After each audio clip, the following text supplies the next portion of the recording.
ଅଦିନିଆ ବର୍ଷା ଯୋଗୁଁ ଆଣ୍ଠିଏ ପାଣିରେ ବୁଡ଼ି ରହିଛି ପାଚିଲା ଧାନ। ମଥାରେ ହାତ ଦେଇ ବସିଛି ଚାଷୀ। ଏମିତି ଦୃଶ୍ୟ ଦେଖିବାକୁ ମିଳିଛି ନୂଆପଡ଼ା ଜିଲ୍ଲାର ଖଡ଼ିଆଳ ବ୍ଲକରେ।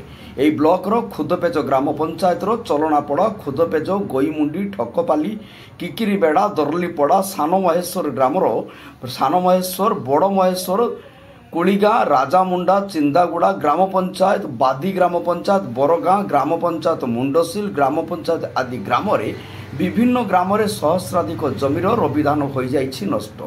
ଧାନ ମଧ୍ୟ ଭଲ ହୋଇଥିଲା, କିନ୍ତୁ ଅମଳ ସମୟରେ ଦାଉ ସାଜିଲା କାଳବୈଶାଖୀ। କିଛି ଦିନ ହେବ କାଳବୈଶାଖୀ ଜନିତ ବର୍ଷାରେ ନଷ୍ଟ ହୋଇଯାଇଛି ଧାନ ଫସଲ। ବିଲ ଉପରେ ପାଣିର ସୁଅ, ପାଣି ଭିତରେ ଶେଷ ନିଶ୍ୱାସ ଗଣୁଛି ପାଚିଲା ଧାନ। କିଛି ଧାନ ଚାଷୀମାନେ କାଟି ରଖିଥିବା ବେଳେ ବର୍ଷା ହେବାରୁ ଖଳାକୁ ଆଣିପାରିନାହାନ୍ତି। ପୁଣି କିଛି ଚାଷୀ ଧାନ କାଟିବା ପୂର୍ବରୁ ବର୍ଷା ହେବାରୁ ଧାନ ଗଛ ସବୁ ପାଣିରେ ବୁଡ଼ି ଯାଇଛି।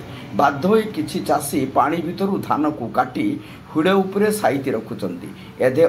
ଏବେ ଅଧା ଅମଳ ହେବାର ମଧ୍ୟ ଆଶା ନାହିଁ। ମଣ୍ଡିକୁ ଗଲେ କଟନୀ ଛଟନୀରେ ଧାନ ଆଉ ବିକ୍ରି ହେବନି।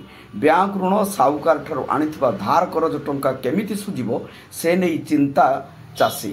ଆଖିରେ ନିଦ ତାର ହଜିଯାଇଛି। ଏବେ ସରକାର ସହାୟତା ହିଁ ତାର ଏକମାତ୍ର ଭରସା। ଏନେଇ ଖଡ଼ିଆଳ ବ୍ଲକ କୃଷି ଅଧିକାରୀ ପୂର୍ଣ୍ଣଚନ୍ଦ୍ର ନାୟକଙ୍କୁ ପଚାରିବାରୁ ରାଜସ୍ୱ ବିଭାଗ ଓ କୃଷି ବିଭାଗ ତରଫରୁ ତଦନ୍ତ ଚାଲିଛି। ଅତି ଶୀଘ୍ର ସରକାରଙ୍କ ରିପୋର୍ଟ ପ୍ରଦାନ କରାଯିବ ବୋଲି ସେ ପ୍ରକାଶ କରିଛନ୍ତି। ନୂଆପଡ଼ା ଜିଲ୍ଲାରୁ ପରମେଶ୍ୱର ମେହେରଙ୍କ ରିପୋର୍ଟ, ଜନତା ଏକ୍ସପ୍ରେସ।